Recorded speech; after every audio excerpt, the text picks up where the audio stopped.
están todos? Muy buenas noches. Comenzamos una nueva semana aquí en Así Somos. Bienvenido, Maestro Salfate, Michael, Capitán y todos ustedes en sus casas. Hoy nos convoca un tema que aquí en el programa venimos tocando hace muchos años, que tiene que ver con el cambio climático.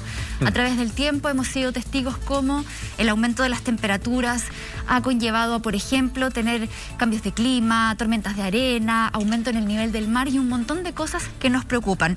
Comencemos de inmediato hablando de lo que pasó justamente este fin de semana, ¿cierto? La erupción del volcán Seremu en Indonesia. Este sábado justamente una erupción que deja hasta el día de hoy 14 fallecidos y más de 50 heridos por toda esta espesa capa de humo y ceniza que lleva tanta destrucción y tanta emergencia a esta zona. Salfate, sabemos que Indonesia lamentablemente es un país muy golpeado por todo lo que tiene que ver con los fenómenos naturales.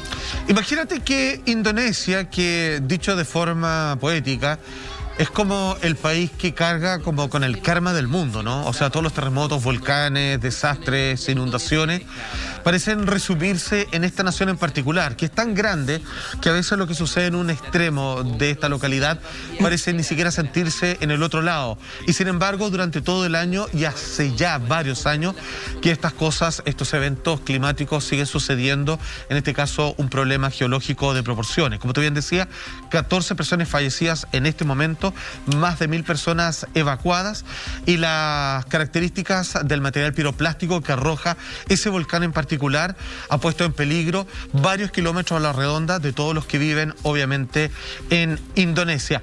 Hay que decirlo, este año 2021 fue el año de los volcanes. Sí. ¿Recuerdas cuando estuvo con nosotros el experto geólogo Cristian Salazar?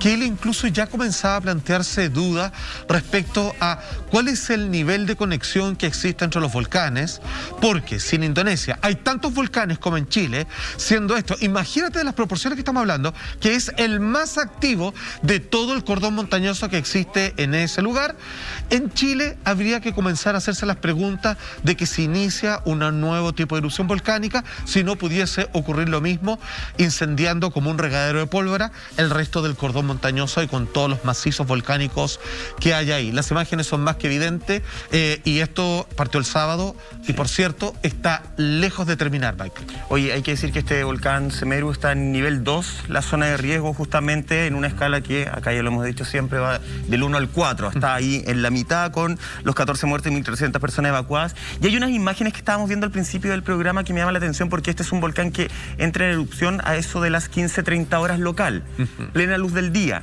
Pero la nube de ceniza, ¿cierto?, fue tan espesa que en algunos momentos, en las zonas que estaban más cercanas al volcán, efectivamente se vio como que estuviera de atardecer noche. Se empezó a oscurecer el lugar. De hecho, las primeras imágenes que mostramos al inicio del programa se veía un poquito más oscuro, un poco para ver, mira, ahí vamos a ir viendo un poco para ver toda esta situación que se va generando, no solamente con la cifra de fallecidos lamentable y que hasta ahora es 14, lamentablemente puede subir, sino que lo que hablamos siempre también acá en el programa, Monty, que tiene que ver con el tema de las personas evacuadas, las personas que no solamente tienen que cambiar a nivel psicológico. Ahí estamos viendo esa imagen impactante porque las casas están al lado. Sí.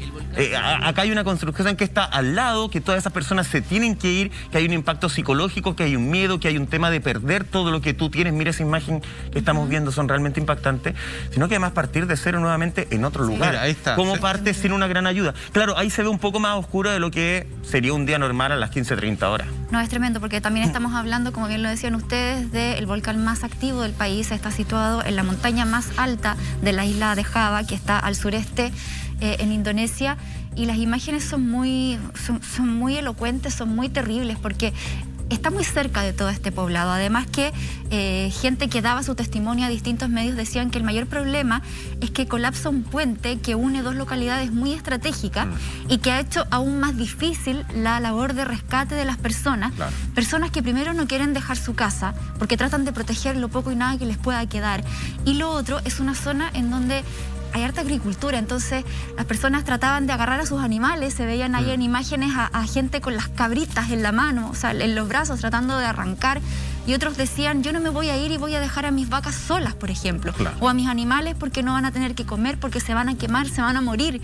Entonces es una situación muy angustiante porque ahí es como, arranca tú y trata de salvarte tú, o también velo por lo que estoy dejando en este territorio, que es el esfuerzo y la construcción que han hecho durante toda la vida. Y que es la forma de seguir viviendo, básicamente. Absolutamente. No es como que voy a dejar el televisor, sí, no es que voy a dejar, no sé, la cama último modelo que me compré. Y además que son voy a dejar lo que es me da la claro, y aparte que son zonas de difícil acceso, sobre todo cuando hay infraestructura que impide el paso de la ayuda, y eso lo hace aún más complejo, o sea, lo hace aún más lento. A ver, hay que entender lo siguiente. Yo creo que en el inconsciente colectivo, frente a la peligrosidad de un volcán, se toma en cuenta por lo general un solo elemento, que es la lava, ¿ok? Claro. Que es esta roca fundida, dadas las altas temperaturas del magma que está dentro de la Tierra, que comienza a desplazarse casi como por un tobogán, por las laderas de estos cerros, y termina arrasando, incendiando y después, de cierta manera, como calcificando por donde va pasando. Sin embargo, las mayores problemáticas, y que son de mucho mayor alcance, como se pueden ver en las imágenes, tienen que ver precisamente por la expulsión de las fumarolas que estos implican. Son gases tóxicos. Por ejemplo, el Kilauea en Hawái tenía incluso mini partículas de vidrio, lo que implicaba que al inhalar eso, claro, generaba no solamente intoxicación, sino problemas de desgarro en, digamos, todo el mecanismo interno biológico de las personas que estaban cerca del lugar. Ahora, insisto, a diferencia de un terremoto o incluso un tsunami, lo que deja toda esta condensación de humo y que luego decanta, los problemas sanitarios, tener que barrer todo eso, o sea, la casa que no se quemó, la persona que logró arrancar, después tiene que ir a un lugar que se vuelve prácticamente inhabitable. Claro. Así como lo que pasó en algún momento con Chaitén, que solo con el paso de los años, y ojo, hasta el día de hoy considerado casi como un milagro de la localidad, las personas pudieron volver a cultivar y rehacer sus vidas en ese mismo lugar, que cabe entender de que en alguna generación posterior eso debiera volver a ocurrir. Pero aquí la problemática tiene que ver sobre el proceso del volcán en la expulsión de sus gases, que son los que terminan de cierta manera a lo largo del tiempo y de un tiempo prolongado, aniquilando todo tipo de vida, y vegetal, animal y por supuesto humana. Qué importante lo que estoy diciendo, porque en el fondo, a ver, sabemos que no podemos evitar.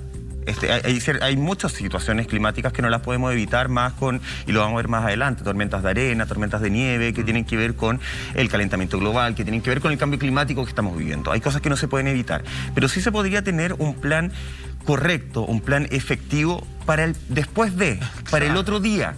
Ya sabemos, y el otro día hablábamos de todo lo que cuesta poder reconstruir en un sector donde efectivamente un volcán ya entró en erupción, todo el tiempo que hay que esperar. Pero ¿qué pasa con la gente? Tenía un grupo, la gente que tienes que evacuar, la gente que se quedó sin casa. ¿Qué pasa con la gente que efectivamente después tiene que volver a vivir ahí?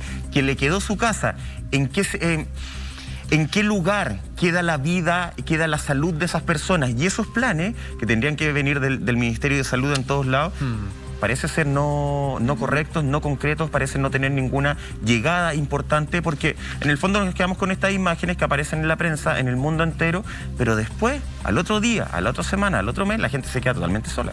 Claro, es que al final todo se traduce en los recursos disponibles que tenga un gobierno o un plan para poder hacer frente a este tipo de catástrofes que sabemos son muy frecuentes, lamentablemente, en Indonesia. Es un país que vive mucho del turismo, que vive mucho de su agricultura, de sus animales. No estamos hablando de una zona urbanizada, en donde hay un edificio con muchas oficinas, que todo funciona de forma telemática y que de alguna u otra manera, si existe un evento natural que arrase con ese edificio, como nos podría pasar acá en Chile, por ejemplo, en una ciudad que pueda hacer frente a un terremoto, de alguna u otra manera la vida podría continuar con la misma dificultad, con la misma gravedad, el mismo impacto y la misma tragedia que eso significaría. Pero quizás sería, entre comillas, un poco más fácil retomar, ¿cierto?, la actividad económica.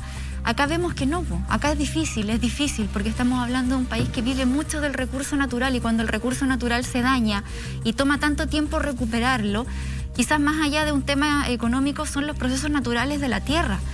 Entonces son cosas que quizás no se pueden acelerar, aun por mucho que se quisiera hacer. La ceniza volcánica sabemos que erosiona los suelos y es muy difícil volver a generar suelos para cultivos, por ejemplo, volver a forestar. Son temas súper complejos, es muy triste. Sí, mira, fíjate que hay países que tienen problemas volcánicos como Islandia, que ellos mismos han reconocido que con el paso del tiempo han hecho planificaciones urbanas que les permite construir y tener ciudades, grandes potencias de ciudades, apartado de estas amenazas naturales, pero que al mismo tiempo esté súper atomizado hasta dónde vamos a crecer como ciudad. Porque si empezamos a exacerbar la cantidad de concentración de población, hay gente que va a decir, ¿saben qué? Yo me arranco del centro y me voy obviamente a donde está la foresta, donde están obviamente los cordones montañosos, y terminan encontrándose con estas problemáticas. Entonces, una vez más, yo creo que la conclusión que nosotros hemos dicho acá es, ¿cómo le ponemos el cascabel al gato? Claro. ¿De quién es culpa? No sé si hay culpa de alguien.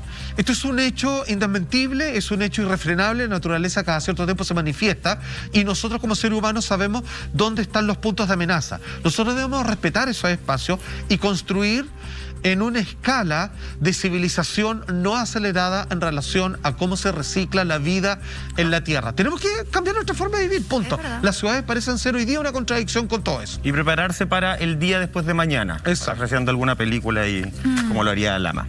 Chiquillos, ¿les parece si nos vamos al noroeste de Turquía justamente porque una tormenta de arena, una tormenta de aquellas, es la que deja hasta el momento el saldo de 5 muertos y 19 heridos? Ese es el saldo superficial, los números que uno puede ver en bruto de alguna forma, Juan Andrés Alfate. Sí, fue salvaje. Las imágenes, acabamos de ver un compilado de imágenes, yo creo que no sé cuál es más impactante que la otra, justamente. Mira eso, mira cómo llega este especie de monstruo de arena, claro, estilo villano de Spider-Man. Prácticamente, ¿Es claro. como eso? Exacto, como Misterio, dice usted. Él mismo que lleva los nombres, soy pésimo. Bueno, a ver, acá hay dos problemáticas. Estas tormentas igual conllevan parte de desplazamientos de agua, o sea, viene con lluvia. Pero la fuerza del viento que arrastra, digamos, estas partículas arenosas genera un fenómeno el cual para nosotros es relativamente desconocido. Hasta 130 kilómetros. Imagínate, pero que es un poco más destructivo por lo siguiente, porque comienza a haber una escalada. Mira, en un incendio, la otra vez que tuve que tomar un curso sobre qué hacer en un incendio, y que me quedó claro que la mejor opción es arranca, porque en realidad no hay mucho que hacer, es que a medida que va aumentando la temperatura, las cosas comienzan a quemarse espontáneamente. No es necesario que el fuego las toque, porque el calor en su aumento comienza a generar un espacio para que las cosas obviamente se incendien por sí solas.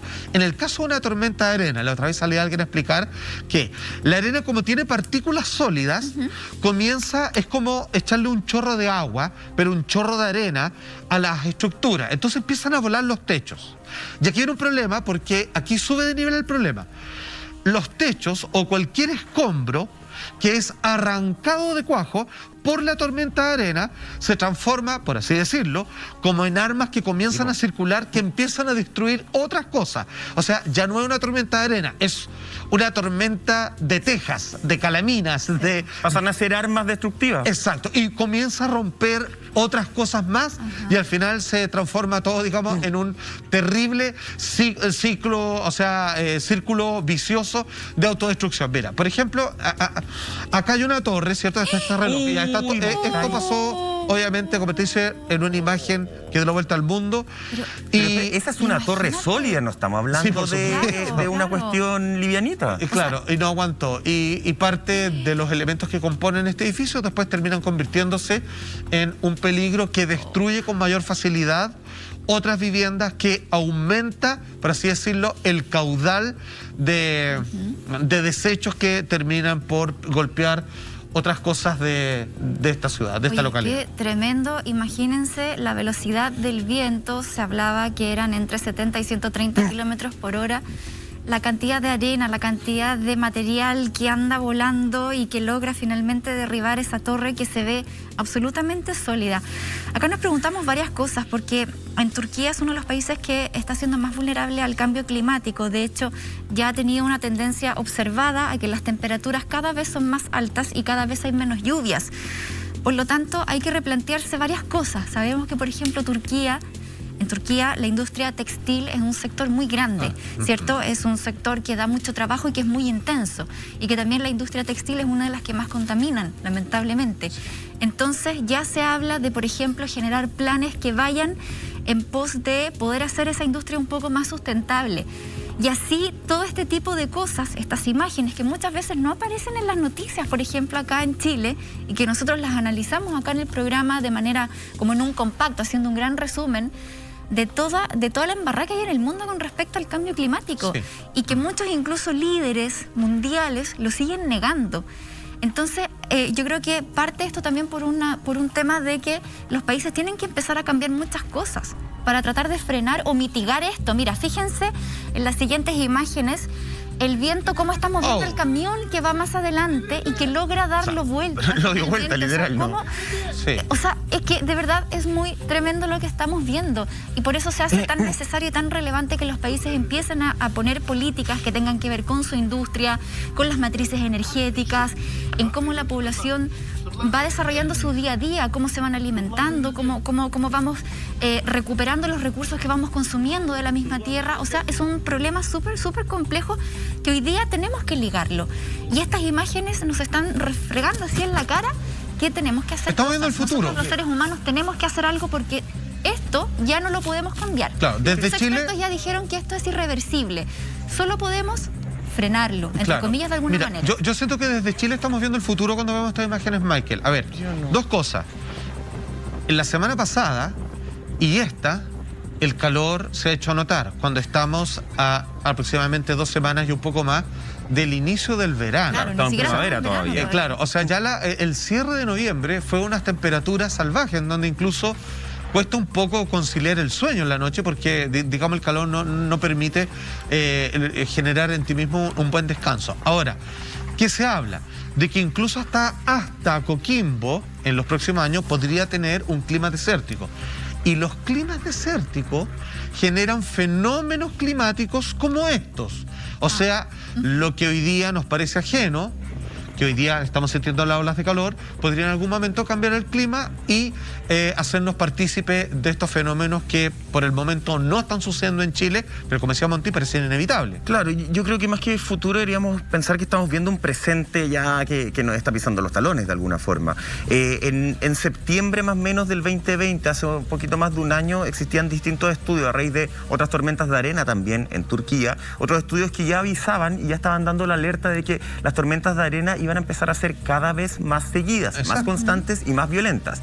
Ya hay estudios en torno a eso. Ustedes han hablado bien de todo lo que va... Mira esas imágenes, que cuesta hablar sobre esto. Sí. Porque uno dice, claro, ya Turquía, de repente uno dice, oye, es tan lejano, qué sé yo acá estoy tranquilo. No, como decía Salfate, probablemente ya lo hemos visto con el calentamiento global, con el cambio climático, efectos, cosas que sucedían en X punto del país, ahora se trasladan a otro punto del mundo. El norte ya hace frío, en el sur, acá en Chile, hace calor, al final se empieza a mezclar absolutamente todo. Nuestro calor, ¿te acuerdas? Es seco, no es húmedo como en otros lugares. Para nosotros es todo, lo que era rico para los turistas, para nosotros se está a punto de convertir esto en una tragedia en los próximos años. Ya está todo mezclado. Y hay otro punto ahí con las tormentas de arena que también lo dicen varios científicos, y hay un estudio en particular que fue liderado por el profesor Ginon Rudich, que habla de cómo también las bacterias en el fondo se aferran a estas partículas de polvo, pudiendo trasladarse miles y miles de kilómetros, lo que en el fondo termina afectando directamente a la salud de las personas, porque hasta ahora nosotros la salud de las personas en este tipo de tormentas las vemos directamente relacionadas con un resfrío crónico, como se le llama, con ataques de asma, con alergia, pero acá hay un tema de cómo las bacterias también empiezan a esparcirse a lo largo de miles y miles de kilómetros, afectando la salud de no solamente las personas que están ahí, Salfate, sino que de todo el mundo pueden llegar. Recordemos también que el verano europeo fue muy rudo. De hecho, Turquía es un país euroasiático y tuvo la desgracia de tener muchos incendios forestales y también marcada por una fuerte sequía. Entonces es como le llueve sobre mojado. Y siguen ocurriendo cosas. Y se parece a Chile. Y van cambiando las estaciones, y dependiendo de la estación es un nuevo evento climatológico o fenómeno natural que uno finalmente es más grave que el que viene. Fíjense que aunque usted no lo crea, hoy día, conversando respecto al cambio climático, acaba de golpear una tormenta de nieve en Inglaterra como no se había visto en décadas. Existe un país, escúchame, toda una nación que está a punto de desaparecer porque el mal se ha tomado todo el territorio de tierra sólida. Está parte de sus gobernantes pidiendo ayuda con el agua hasta las rodillas y diciendo a dónde vamos a ir, qué pasa con nuestra moneda, nuestro gobernante, nuestra ciudadanía, si no vamos a tener más país donde vivir. Todo eso y mucho más a la vuelta de esta breve pausa comercial.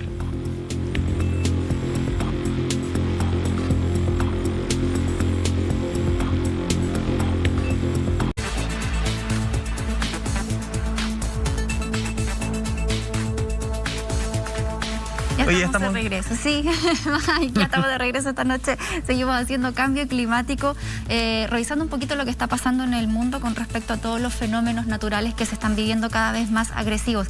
Nos vamos a Inglaterra en esta oportunidad. Esto yo no sé si es una buena o una mala noticia. Eso mismo, y lo puede ser el sueño de muchos, Alfate, hay que decirlo. ¿Por qué? Porque 60 personas quedaron atrapadas en el pub más alto de Reino Unido. Esto ocurrió por una nevazón tremenda que ya estamos viendo en las imágenes, lo que hizo que la gente se quedara durante 3 noches ahí en ese lugar sin poder regresar a su casa. Fue un buen ¿Será de bueno? persona, ¿eh? ¿Será malo? Michael Roldán acá nos decía que él feliz se quedaba atrapado 3 noches en un pub, ¿no? Oye, mira, ahí estamos viendo el grupo de la gente que además... atrapados y muy felices. Pero es que sabéis que Salfate es bien interesante porque hay que decir que ellos iban de alguna forma, tú nos vas a explicar ahí lo climático y lo anecdótico, ellos iban a un tributo a Oasis. Justamente hay una banda musical que cantaba en ese pub que tocaba, que se llama Noasis, y ellos hicieron un tributo el viernes recién pasado justamente cuando se quedan atrapados en esto. Y lo que más destacaba sobre todo el administrador es que generaron un grupo de amigos. De hecho decía, hay una señora que cuando los liberaron, porque básicamente hay una sacanieve, estas máquinas y los autos los empezaron a seguir. Claro. La señora decía, no me quiero ir. Encontré amigos. Encontré un grupo de amigos y generaron algo que a mí me parece súper interesante y que nosotros siempre decimos que nos falta a nivel de sociedad. Generaron comunidad. Se empezaron a ayudar. El grupo tributo estuvo todo el fin de semana cantando, la gente se arreglaba, dormía en los sillones, tenían otras camas habilitadas porque ya les había pasado esto anteriormente, empezaron a lavar la loza, a hacer aseo, o sea, entre todos generaron una comunidad y lo pasaron chancho los 3 días. A ver, mira, fíjate que la otra vez cuando hablamos con Ernesto Garrat de cuánto se parece la vida al cine, han habido muchas películas y todavía hasta el día de hoy en donde la gente queda atrapada en un bar y han peleado contra vampiros, zombies, monstruos, gigantes y todo lo demás. Pero siempre está el trasfondo acá que esta es la versión más feliz. Y claro, en realidad es el único enemigo. Es de que, ojo, este bar, este pub, ya le había ocurrido anteriormente. Entonces ellos tenían 2 preparativos básicos. Lugares de acopio, vale decir, dónde quedarse la gente. En realidad, la gente se pudo quedar a dormir porque el bar estaba preparado con algunas dependencias y tenían alacenas con comida y obviamente mucho más para tomar que para comer por periodos prolongados. Entonces, las tres noches que la gente quedó completamente varada en este lugar, continuó una fiesta, estaban como en un arca de Noé. Así como, mientras no se puede salir, celebremos. Claro, era prácticamente un búnker y obviamente todos los caminos que han cortado no pueden subirse a sus vehículos y regresar a su casa. Y incluso ya se hizo una promesa. Las personas que quedaron encerradas en esta oportunidad prometieron volver el próximo año y incluso hasta quieren celebrar en ese bar como el día del encierro, una cosa así, que es como si están todas las personas buena onda, todas alineadas con un mismo fin de supervivencia. La verdad es que el ser humano en este caso saca lo mejor de sí, sobre todo si están todos un poquito arriba de la pelota, están medio mareaditos, están todos así cool. Imagínate el grupo WhatsApp que deben tener ellos ahora y esa señora que no quería irse porque iba a perder a sus amigos. Claro. Acá hay otro efecto interesante porque nosotros siempre hablamos de que hay que ocuparse de las situaciones. Acá este pub, sabiendo la ubicación que tiene, sabiendo el tema climático, que es muy importante, ellos efectivamente se preparan, si bien no alcanzó la cama para todos, sí tenían los víveres, sí tenían el alimento, o sea, no estaba ese estrés de estamos perdidos en medio de la nada y no sabemos qué hacer. Acá sí hay un lugar donde se preocuparon, entendieron dónde estaban ubicados, empezaron a mirar todo su entorno y dijeron, bueno, si es que pasa, si es que nos vuelve a suceder, vamos a estar mejor preparados que la vez anterior. Claro. Eso en el fondo el llamado cuando nosotros hacemos estos capítulos de caos o de cambio climático, es hacernos cargo de la situación, no donde vamos a abandonar el mundo, tenemos que escaparnos a otro planeta. Básicamente es observar dónde estás, entenderlo y tomar las precauciones si es que te sucede algo como fue el viernes pasado los amigos de este paso. Solo cortito, hay que decir que igual las nieves se adelantaron en este lugar. Por ejemplo, Inglaterra es una isla no muy grande y más hacia el norte están lo que se conoce como los Highlands, las tierras altas. y allá el clima es un poquito más bravo, son como las tierras del último inmortal, así como de ese tipo de cosas. Entonces, no es que lo hayan hecho a propósito, pero me da la impresión de que esto va a ir sucediendo cada vez más. Acuérdense que no debiera nevar hasta unas 2 semanas más recién, y nieves más bien tímidas. Sin embargo, esta vez les impidió el poder regresar a casa. Acuérdense que están en otoño. Sí, pues. O sea, todavía, digamos, todavía no llega las nieves fuertes no deberán ser. Exactamente. Esto, insisto, solamente decir que esto no fue a propósito, pero las condiciones, ya ellos están, los ingleses, muy bien preparados y convirtieron una tragedia en una fiesta de 3 días. Claro. 3 noches. O sea, destacar el plan de contingencia y la prevención de riesgo que tiene el lugar, súper clarito de lo que podía ocurrir. Y a diferencia de películas, por ejemplo, tú mencionabas el cine, que ha mostrado en qué situaciones así, en donde la gente se queda atrapada. Perdón, Inglaterra volvió a la mascarilla y están todos ahí como así. Todos multados. Mira, en las fiestas suele pasar. Sí, es verdad. En España también están regresando en ciertos lugares. Bueno, ahí los vemos justamente celebrando, y como les decía, o sea, en el cine nos muestran que cuando pasan este tipo de cosas sucede el fenómeno absolutamente contrario. La gente empieza a desesperarse, empieza este instinto de supervivencia, quieren regresar a sus casas. En cambio acá se ve que la gente se lo tomó de la mejor manera posible. Y trataron de hacer esta situación una situación que les trajera algo positivo, ¿cierto? Desconectarse, generar redes y en el fondo, bueno, dentro de toda la situación que estamos viviendo, estar súper consciente que estas cosas pueden pasar. Pero ¿saben qué es lo que puede pasar y qué es lo que nos preocupa mucho?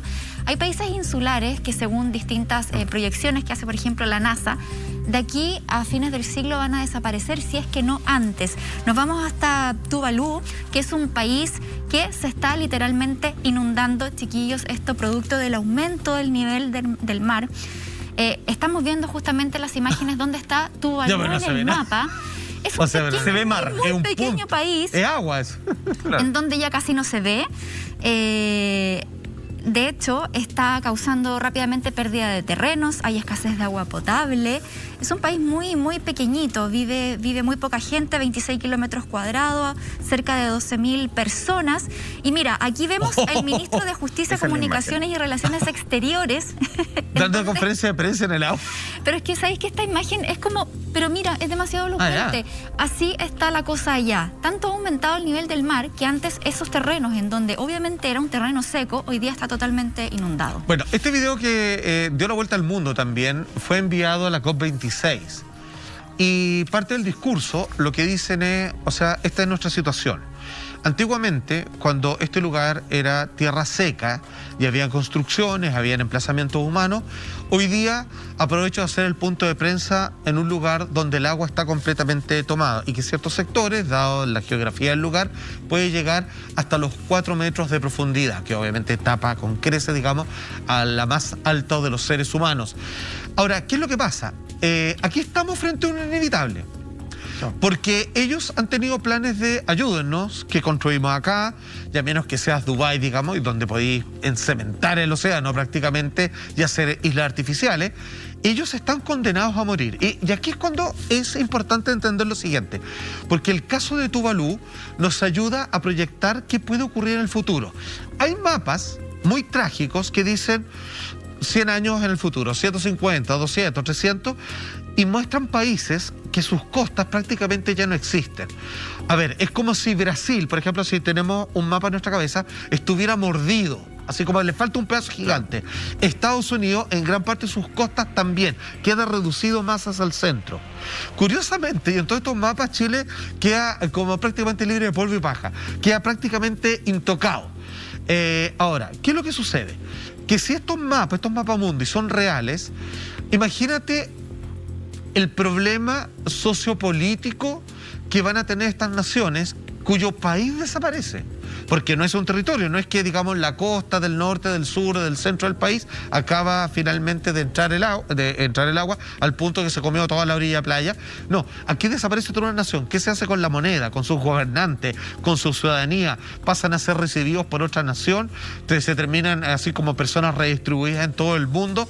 Son problemáticas que hoy día es Tuvalu, pero probablemente después puede ser para millones de personas. De hecho, una problemática no de este minuto. En mayo del 2019, 2019 ya el secretario general de la ONU se refería un poco a lo que tú estás diciendo, Salfate.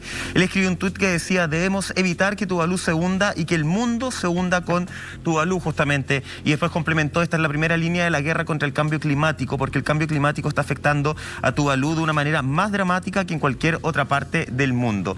Lo importante que tú decías es: esto es inevitable de alguna forma, ¿cierto? Ellos ya están pidiendo: salvemos a Tuvalu. ¿De qué forma se puede salvar? Y es lo que están pidiendo, es no desaparecer ellos como una nación independiente. Saben que se tienen que trasladar, saben que se tienen que terminar moviendo de ahí, saliendo, porque acá estamos viendo cómo el terreno está cediendo, pero también esto se está transformando en un problema de agua potable, porque justamente todo lo que tienen, todo su sistema de agua potable se está salinizando, entonces están teniendo problemas de agua, algo que está pasando en el mundo completo, justamente. Oye, revisemos... Mira, aquí estamos viendo una foto referencial de lo que es un atolón. Tuvalu está en esta situación, está compuesta por 9 pequeñas islas y está aproximadamente a 4.000 kilómetros de Australia y de Hawái. O sea, literalmente en medio de la nada, ahí en el océano. Estos atolones, que son islas conformadas por un anillo más o menos circulares, que es como lo que estábamos viendo en las imágenes. Y justamente Tuvalu es una nación insular de baja altitud. El punto más alto que tienen sobre el nivel del mar es solamente 4 metros, que era lo que explicaba el ministro en esa imagen donde lo veíamos con el agua hasta la cintura.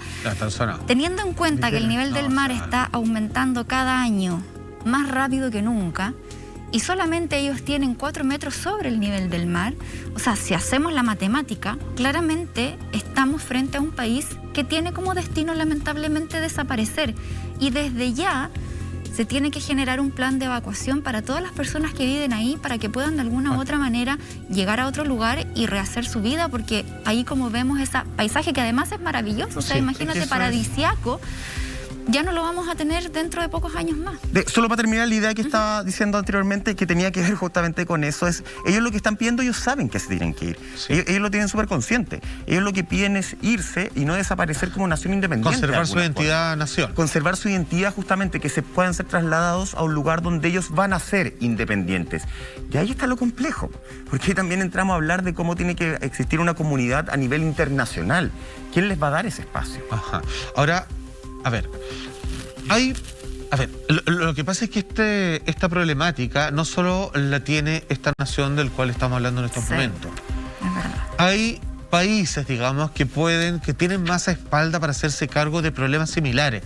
No nos olvidemos la problemática que también afecta a Venecia.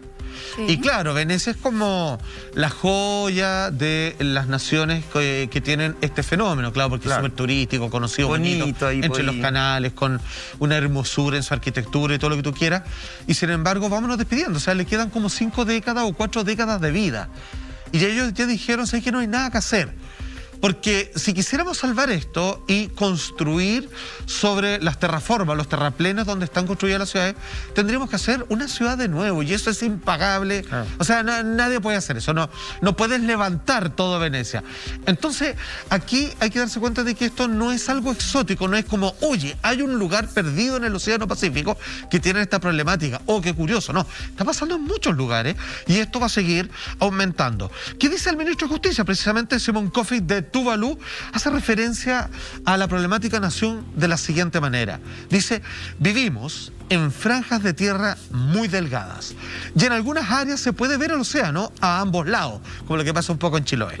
De un lado el mar abierto y al otro una laguna.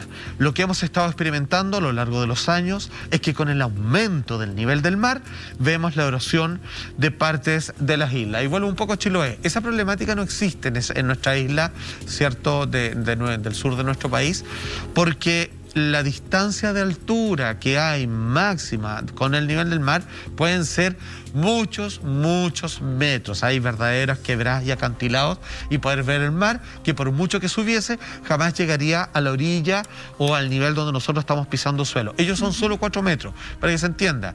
Una casa del tamaño de un techo de una casa es ya lo máximo de altura del terreno que tiene esta nación en relación al mar. Ojo, se hicieron proyecciones de cuánto le queda a Tuvalu de vida. ¿Cuánto? Y siendo que es impreciso, puede que no le queden más de 2 décadas. O sea, y mucho antes O sea, 2 décadas para que desaparezca todo. Para que desaparezca todo. En una década hay que irse pero ahí. 10 años antes ya no pueden vivir ahí, digamos. Sí. Sobre todo en la problemática de las etnias, sí, claro. Los pueblos nativos. Es como si le pasara esto a la isla de Pascua. Sí. A Rapa Nui, perdón. Oye. O sea, ¿te das cuenta? O sea, se borra toda una cultura. No es solamente un territorio más de un país. No, es toda una cultura. Claro. 4 arrecifes de coral y 5 atolones. Sabemos la importancia también que tienen los arrecifes de coral para todo el ecosistema marino. Y acá otra de las problemáticas que se plantea, además del evidente aumento del mar que en un futuro va a hacer desaparecer esa zona, es que ahora, producto del cambio climático y todos los tifones que se producen, eso lleva a salinizar los cultivos. Esa agua salada llega a lugares en donde la gente cultiva su alimento. Y eso hace también un deterioro en toda esa producción que finalmente hace que esos suelos nuevamente sean afectados, y eso termina afectando la comida del día a día de toda su gente, de todos sus integrantes. Entonces, antes que esté cubierto por el agua ya no se va a poder vivir ahí de todas maneras. Exactamente, a eso voy, que al final uno hace la proyección a muchos años, pero el problema también es inmediato en otro tipo de cosas que se están presentando. Es tremendo. Seguimos con más, Alfate. A ver, atención, es parte de lo mismo. Un poco tratar de entender dónde está el peligro del planeta. Y pareciera que hay un protagonista y el hombre sigue, de cierta manera, tratando, en sus ansias de control, tratar de forzar de una manera asesina, en este caso, la territorialidad de animales que de partida están protegidos. Esto tiene que ver un poco respecto a la brutalidad, la incivilización, en donde para el siglo XXI ya no hay excusa. Atención con el siguiente titular, porque esto, bueno, seguramente lo va a indignar, pero es casi para no creerlo. En Argentina, un hombre, uno solo, mató a cientos de pingüinos y aplastó a sabiendas 140 nidos con excavadora. La razón, muy sencilla. Yo vivo acá. Aquí están los pingüinos, con los cuales a mis vecinos convivimos. Yo sé que están protegidos, algo escuché por ahí, dice él, pero la verdad es que yo me quiero construir un caminito al mar, pues ya, pues si vivo acá, digamos, ¿cómo no va a aprovechar eso? Y no le importó quitarle la vida a estas aves y junto con pasar con un vehículo para aplanar, y que terminó destruyendo más de 100 nidos justo en la época de sova, ¿no? Sí, que es cuando están precisamente empollando estos huevos. Yo no sé cómo funcionan las leyes en Argentina, pero por lo menos y afortunadamente, si este hombre estuviera de este lado de la cordillera y estuviera viviendo en Chile, yo creo que tiene prácticamente como 10 cadenas perpetuas, pero en Argentina parece que este señor estaría zafando por completo y lo único que se le pide es una disculpa pública. O sea, de hecho, actualmente él no está detenido absolutamente nada. Quiere decir que a ese camino que él quería construir, porque básicamente uno se imagina que el caballero como que quería llegar directo, nomás no le daba la darse la vuelta. Claro. Además, se le suma la construcción de un alambrado eléctrico, que era también parte de lo que él quería generar en esa propiedad privada. Y claro, mira, ahí vamos a ver imágenes justamente. Ay, ahí estamos viendo un pingüino literalmente viendo a sus crías, viendo como la destrucción, viendo la muerte de un solo ser humano. Él ya fue denunciado, y como bien dice Juan Andrés Alfate, por los vecinos, claro. Por los vecinos, y las autoridades también se hicieron cargo. De hecho, Greenpeace ahora está también entrando en este sistema porque quieren generar una ley mucho más dura de la que ya existe actualmente. Porque uno puede decir, ya, este tipo no tiene ni una conciencia animal, no tiene ni una conciencia por la vida. Ya, esa es la base. Pero también este tipo está amparado en leyes que no son lo suficientemente duras, que no son lo suficientemente importantes para evitar que la gente actúe de esta forma. O sea, para él, en su cabeza, un camino directo es más importante que la vida de pingüinos que además están protegidos. Y vivo acá a la cresta, entonces, ¿qué le importa? ¿Pero por qué la vida de esos pingüinos le importa poco? Porque básicamente hay una ley que a él le permite eso. Hay una ley que hoy día no es tan dura con ellos. Pero por si eso están en extinción allá también. ¿Cómo? Si también están en extinción, ¿cómo zafa? ¿Cómo no hay una ley? O sea, bueno, no sé, me parece tan raro. Porque en el fondo las leyes también, sobre todo en el tema animalista y en Argentina en particular, están hechas bien como saludo a la bandera. En el fondo es como estamos cumpliendo con lo mínimo. Claro. Acá está la ley, acá está realizada la ley justamente, y después vemos y la gente pide disculpas. Hay un tuit, de hecho, que se escribió justamente, ahí lo estamos viendo en pantalla. Sí, este es un Twitter del gobierno de Chubut. Que dice lo siguiente: radicamos una denuncia penal por destrozos y muerte de pichones de pingüinos al norte del área natural protegida Punta Tombo. También registramos la apertura de un camino y la construcción de un alambrado electrificado. Es que ¿sabéis qué? Mira, o sea, podemos hablar de leyes, podemos hablar de varias cosas, pero yo creo que la conciencia que hay que tener hoy día para comprender el planeta en el que estamos viviendo, que se está muriendo, que se está deteriorando, que cada vez hay más especies en peligro de extinción, para eso no necesitamos leyes, necesitamos conciencia. Y nuevamente estamos ante la supremacía del ser humano por sobre el reino animal, por sobre el reino vegetal, por sobre el medio ambiente. Nos creemos dueños de este planeta. Creemos que todo lo vale para que nosotros podamos vivir mejor. Nos hemos vuelto egoístas, nos hemos vuelto irresponsables. Entonces, a mí me parece que, claro, puede que haya mucha protección o no, puede que haya leyes severas o no. De hecho, el tipo ni siquiera quedó detenido, está a la espera de ver qué cargos se le van a imputar. Pero la verdad es que es terrible ver la falta de empatía, si eso es. No necesitamos tener un verdugo que constantemente nos esté amenazando para poder portarnos bien con nuestro ecosistema. Sí, ahora, ojo con esto. Hoy día estamos hablando de este hombre, un civil, un particular, que agarró una excavadora, una aplanadora, cercó, abrió un camino, mató pingüinos, le dio lo mismo. Pero nosotros acá en Chile no nos olvidemos que hay muchas empresas que hacen lo mismo, lo hacen de manera legal. Cuando vino José Subalb a mostrarnos el documental de Tunquén, y todas estas inmobiliarias que llegan a arrasar con todo ese terreno nativo, con todas las aves, protegido, los huevos, ¿cierto? Y eso acá no es escándalo, hasta que sale en la prensa y se empieza a hablar un poco. Tenemos el caso de Minera Dominga, que después de mucho tiempo empieza a ser tema de conversación sobre la mesa. Entonces, cuando vemos a una persona que lo tomamos por loco, que lo tomamos por irresponsable, nos escandalizamos. Pero veamos también el escándalo que tenemos acá en nuestro mismo país o en otros países, en donde, amparados por estas leyes o por los sistemas que se defienden en ciertos lugares, grandes y poderosos también hacen lo mismo. Pero no eso demuestra la importancia de las leyes, y que sean más duras las leyes. Pero por eso, también hay que tener conciencia, o sea... Sí. Habría que hacer una ley probablemente que nos obligue a tener conciencia. Podríamos seguir lo que hizo Francia con respecto al trato del hombre hacia los animales, que avanzó mucho en estas últimas 2 semanas. Pero ¿qué pasa cuando tenemos países que están acortando justamente la inversión en la investigación del cambio climático, como es Brasil, por ejemplo, un 93%? ¿Por qué no estamos hablando de un 1 o un 5? ¿Por qué no me extraña? Bajó un 93%. ¿Nos extraña del presidente que ellos tienen o no? Eso lo conversamos al regreso de comerciales.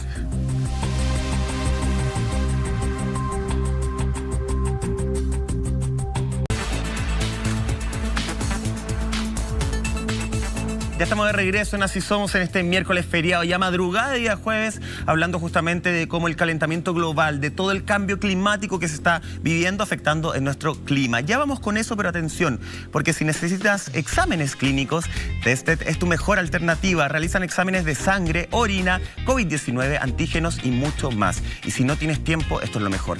Tested va a tu domicilio, ya que tu salud es lo más importante. Además, escúchame bien, tienen convenios en FONASA y reembolsos con ISAPRE. Agenda tu hora en este minuto o cuando tú quieras a través de tested.cl. Ya lo sabes, los mejores exámenes, toda la variedad en tested.cl. Seguimos avanzando con más de Así Somos, justamente en este capítulo, hablando de cómo el clima se ha visto afectado, y estábamos comentando, debatiendo sobre este tema de las leyes.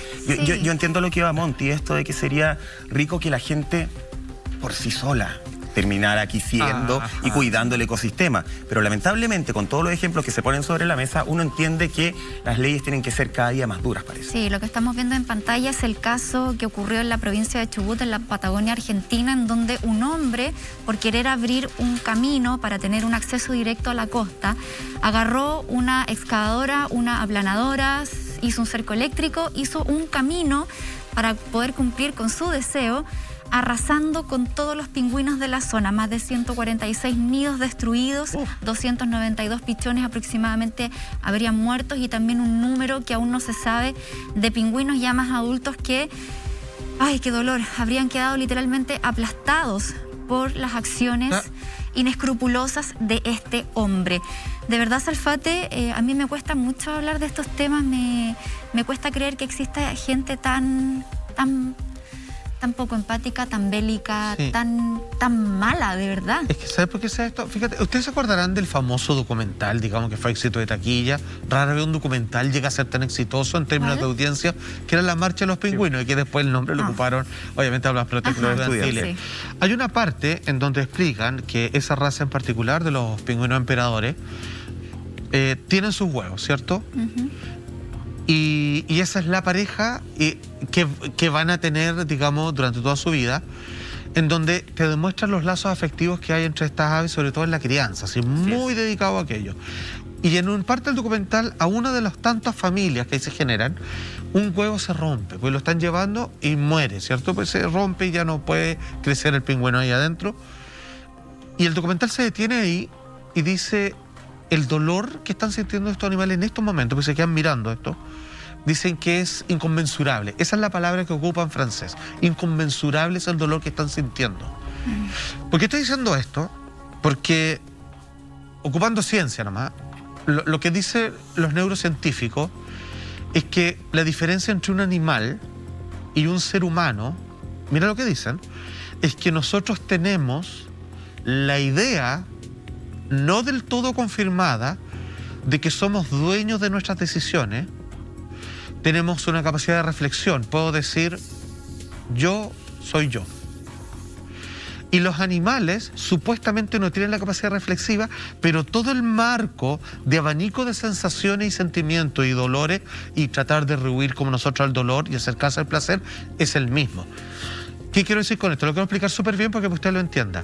La idea de que nos creemos superiores porque nos sentimos con entender lo que nos pasa es solo, dicen los neurocientíficos, una ilusión del cerebro que es propio de nuestra especie, pero que sacando ese componente de idea loca, que no es tan así, porque está más que probado que dentro de nosotros están pasando montones de cosas que no controlamos. Sistema circulatorio, palpitaciones del corazón. Realmente no somos dueños de nuestra vida. Tenemos la idea que es así. Así nos creó la naturaleza como especie.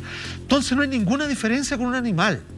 ¿Por qué digo esto? Porque yo me he topado con gente, hasta el día de hoy, de que ve un animal y sin incluso ser malo, dicen, es que no es nada. Es una cosa, como si una planta, que se mueve, llora, no sé, pero no es nada realmente. Y lo ven así.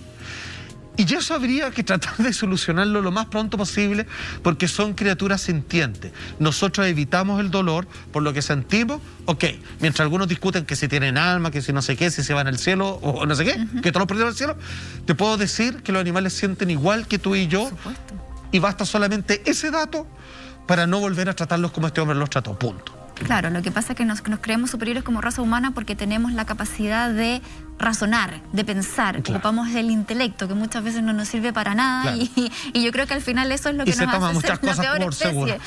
Pero claramente los animales, ellos tienen su forma de comunicarse, sienten, por supuesto que sí, perciben el peligro, perciben el dolor, tienen el instinto de proteger a sus crías, tienen instinto de empatía para proteger a otros que no son de los de ellos. Saben cómo construir su vida para preservarse en el tiempo, para conservarse también. Sin destruir nada. Eso es lo que falta tanto entender, ¿cierto? Así tenemos un problema nosotros. Oye, vamos con más, Michael, porque tú lo mencionabas antes de irnos a la pausa, lo que está pasando en Brasil y los recortes para la investigación con respecto al cambio climático. Brasil corta el 96% para poder, el 93% para poder investigar estudios que tengan que ver con proyectos de mitigación y adaptación al cambio climático. O sea, poniéndose una venda en los ojos con todo. Esto en los 3 primeros años del gobierno justamente del actual presidente de Brasil. ¿Uno? Voy a buscar cuánto le queda, no sé cuántos son los años en Brasil, ahí me pillaste. Pero por lo menos los 3 primeros ya, donde Bolsonaro es el líder, ya se recortó 93%. De hecho, esto ha ido creciendo porque el ritmo de inversión entre el 2016 y el 2018 fue de reducción. En el 2016, por ejemplo, el gobierno gastó 20,7 millones. Al año siguiente, este monto se redujo de 20,7 a 8,4 millones. Imagínate. Y en el 2018 alcanzó 2 millones. Pero ya es poco, ¿ah? Ya, o sea, Salfate. O sea, para el inmenso país que estamos hablando. Estamos hablando de la moneda justamente de Brasil, pero ya es muy poco. Sobre todo, no tan solo por lo importante y lo grande que es el país, sino que por el pulmón verde que ellos tienen, por la importancia que es Brasil para el mundo, por lo menos para la región. Eso ya es un punto a evaluar. Ahora, yo también, y te lo decía en comerciales, me pregunto, ¿nos sorprende este titular?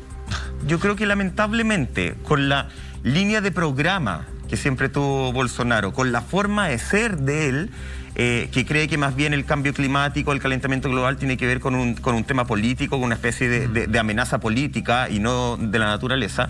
No sé si nos sorprende la reducción. Nos espanta, sí, pero cada nación también se tiene que hacer cargo de el voto y al presidente que sacó en las urnas. Ahora, a ver, hay un dicho, ¿no es cierto?, que es ojos que no ven, corazón que no sienten. ¿Por qué estoy mencionando esto? Porque creo que cuando ellos reducen en un 93% al grupo de expertos que está a cargo de hacer investigaciones de qué pasa en suelo brasileño con respecto a la deforestación y la intervención humana y cuánto afecta al clima en la nación, y ya que estamos hablando de la Amazonía, obviamente estamos hablando del planeta, por lo menos el continente, ¿cierto? O sea, por parte baja la región para arriba. Territorialmente será de ellos, pero, o sea, varios países comparten la Amazonía, pero claramente nos afecta a nosotros, dependemos de eso. Es el parque nacional que tenemos en el continente, digamos, la única plaza grande que va quedando y la estamos destruyendo.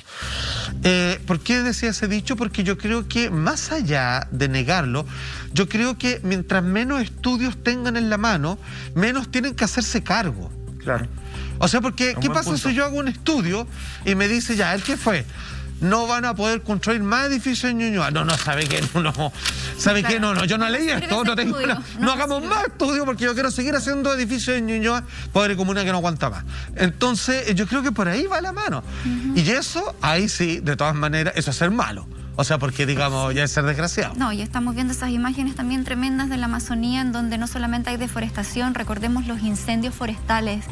Hace un par de años fueron brutales y siguen siendo. Sí. Cuando Bolsonaro, ¿se acuerdan que no quería hacer nada para apagarlos? Sí. Que él decía que era un proceso natural y que se tenían que apagar solos, más o menos. Y ahí obviamente tiene en contra a todo el pueblo nativo y también a ONGs que protegen esta zona que sabemos que es la más grande del planeta, es el gran pulmón verde del planeta, que tiene una capacidad pero imperiosa de absorber CO2, que es lo que necesitamos hoy día para poder frenar la emisión de gases de efecto invernadero que tanto daño está causando, para poder absorber ese CO2 y que en algo nos ayude a mitigar el tema del cambio climático, el calentamiento global. La forestación de la zona amazónica no tenía niveles tan altos desde el año 2008. O sea, desde esa época hasta ahora que no se veía una brutalidad como la que estamos viendo en pantalla, que tiene que ver con la deforestación de la Amazonía. Claro, con lo que tú decías, Salfate, con respecto a los estudios, claramente es un punto complicado para Brasil, porque sabemos que es un país que depende mucho, por ejemplo, de las exportaciones de sus productos agrícolas. Entonces, si tú empiezas a meterle estudios y a decir lo dañina que puede ser la industria de la carne, por ejemplo, u otro tipo de industrias en donde ellos tienen muchos réditos porque es lo que exportan principalmente, les estáis frenando la economía. Y sabemos que Bolsonaro, así como otros líderes que siguen esa misma tendencia o ideología política, lo que más les importa finalmente es el tema económico. No le importa la calidad de vida de la gente, ni los pueblos nativos, ni el aporte medioambiental que pueda hacer un pulmón verde tan grande como la zona amazónica. Le importa solamente las lucas, la plata que pueda generar ese país. Y por eso él dice que todo lo que tiene que ver con el cambio climático y la deforestación es solamente un juego comercial. Y que casi que como que es una conspiración contra Brasil para afectarlos en el tema económico. Que por eso yo digo, ¿nos sorprende? Si finalmente, a ver, todo lo que hemos dicho es algo que lo sabemos hace mucho y todos sabemos la importancia. Yo creo que tú le preguntas a un niño de 10 años en el colegio, le enseñan la importancia justamente de este pulmón verde, pero el tema, ¿nos sorprende que Bolsonaro haga esta reducción económica? Yo creo que no, porque lamentablemente siempre supimos que era así. De hecho, cuando termina la COP25 y habla de este juego comercial, después lo complementa y dice, quiero saber, ¿alguna resolución para que Europa comience a ser reforestada? ¿Alguna decisión o simplemente están molestando a Brasil? Es un juego comercial, no sé cómo la gente no puede entender que es un juego comercial. Básicamente es como el efecto de estos políticos que sienten que todo es en su contra y que todo es un juego político en su contra. Quieren empatar. Bueno, es esto, es la ley del empate. Es como, primero pídanle a Europa, primero pídanle a los grandes países y después empiezan a exigir a mí. Lamentablemente Bolsonaro, y eso voy, es un tipo que siempre supimos que es así. Entonces, insisto, es malo, el caballero es malo. Pero también nosotros los ciudadanos, en este caso la gente de Brasil, se tienen que hacer cargo del voto que fueron a poner en las urnas. ¿Sabe qué? Sí, por eso los procesos democráticos en los países son tan importantes. Nosotros los alabamos tanto, pero son importantes que nosotros los ciudadanos los tomemos con conciencia y con investigación. Eso. Fíjate que el otro día nosotros llegamos a esa conclusión, ¿no? El voto es democrático, libre para toda aquella persona considerada mayor de edad. Y luego, ya de parte de la persona, le corresponde informarse y ser completamente responsable de lo que va a hacer. Ahora, llegar después es fácil. Pero insisto, como tú dices, esto hay que entenderlo súper bien. Bolsonaro no llega por amenaza, la gente lo elige. ¿Y por qué lo eligen? Porque se va haciendo el camino del desastre para que llegue alguien, prometa orden y dicen, ¿qué queremos todos? Chucha, orden, pues no sabemos qué hacer. Y pasan estas cosas. Además, su grupo político duda del cambio climático en general, pues, Salfate. Sí. Tenemos el caso del ex canciller que también habla de esto. ¿Lo revisamos? Por favor, dámelo. Mira, tenemos acá al ex canciller Ernesto Araujo, que ocupó el cargo desde enero del 2019 hasta marzo del 2021, que dudó del cambio climático. Dice, ¿hay cambio climático? Sí, ciertamente, siempre lo ha sido. ¿Es provocado por el hombre? Mucha gente dice que sí. No lo sabemos con certeza. Se parece a lo que escuchamos ahora en estos debates presidenciales, por ahí gente que todavía sigue diciendo que esto es parte del ciclo natural del planeta, que por supuesto que lo es, pero recordemos que hubo un informe del IPCC en agosto de este año justamente, que ratificó que el cambio climático está siendo acelerado cada vez más por intervención humana. Sí. Es decir, el argumento de que estos son ciclos naturales del planeta y que ha pasado otras veces a miles de millones de años, correcto. Pero también qué responsabilidad estamos teniendo nosotros como raza humana, si ese es el punto. Entonces seguimos ante líderes que son tremendamente negacionistas, que le bajan el perfil, porque claramente preocuparse del tema medioambiental en cualquier país genera un impacto económico, porque hay que cambiar matrices energéticas, porque la industria tiene que funcionar de manera distinta, porque hay que tener inversión. Y eso es lo que asusta, hacer esos cambios, porque finalmente siempre se privilegia la economía por sobre el bienestar y la calidad de vida. Imagina que esto es tan absurdo. Mira, por favor, ojalá, ustedes saben, yo fui mucho tiempo a la selva. Iba frecuentemente. En la noche pasa un fenómeno que es una de las cosas más maravillosas que me tocó en mi vida. Cuando se empieza a ir el sol y queda el último pelito de luz, qué lindo, se corta, empieza un concierto donde por última vez todos los insectos y los animales, que está lleno, tú no los veis, empiezan a llamarse entre todos. Durante 5 minutos todos hablan.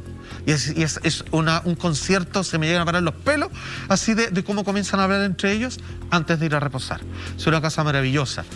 Y esta es la propuesta tan fácil. Tengo selva, o sea, tengo alimentos, tengo frutas para siempre, pero decido destruirla para hacer carne, para venderla, y me quedo sin una cosa y sin ninguna otra. Tenemos, obviamente, las declaraciones del ministro de Medio Ambiente de Brasil. ¿Está a favor? ¿Está en contra? Lo averiguamos a la vuelta de esta última pausa comercial. ¿Está libre todavía ese caballero? Mira, vas a entender qué es.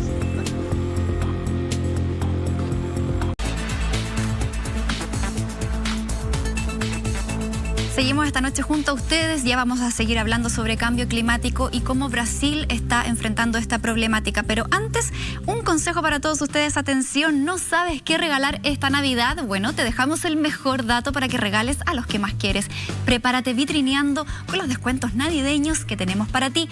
Encuéntralos en nuestra tienda .lared.cl, ahí tremendo dato entonces a ingresar rápidamente. Y ahora sí continuamos con este tremendo tema y nos habíamos quedado en Brasil y todo lo que ha pasado en torno a las autoridades y cómo están manejando la problemática del cambio climático, Salfate. Sabemos que el exministro de Medio Ambiente, Ricardo Salles, que estuvo en la cartera desde enero del 2019 hasta junio del 2021, admitió la responsabilidad del ser humano en el cambio climático.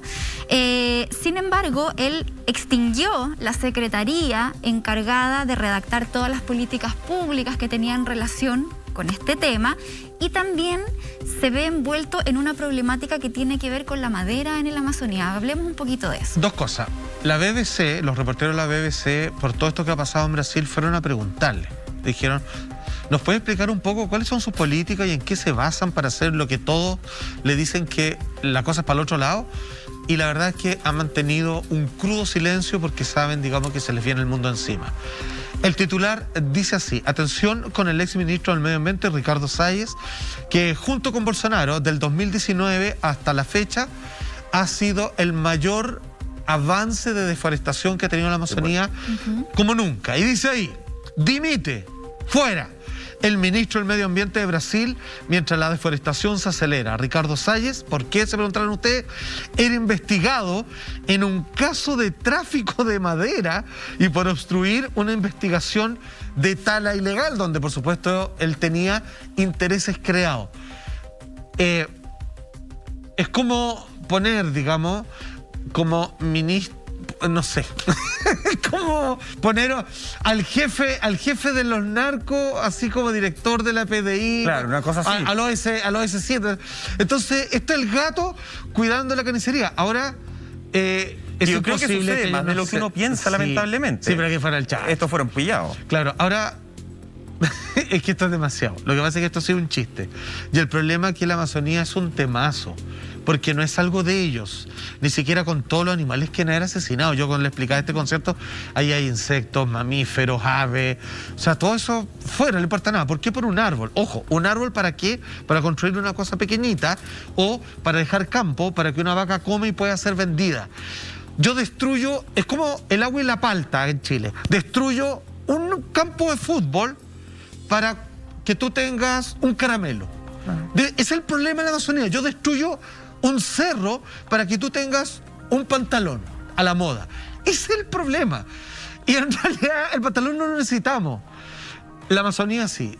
Y si no entendemos eso pronto, la verdad es que bueno, que la vida siga su curso y nosotros no tenemos mucho que hacer acá. Ya pasó el tiempo del hombre, parece. A veces nos merecemos todo lo que está sucediendo.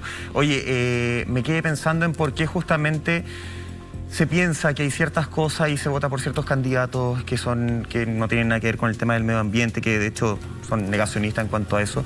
Y hay mucha educación acá, hay mucha falta de educación desde la infancia, desde los colegios justamente. Nos importa la seguridad en el barrio, sin lugar a dudas que nos tiene que importar. Pero el planeta es nuestro gran barrio.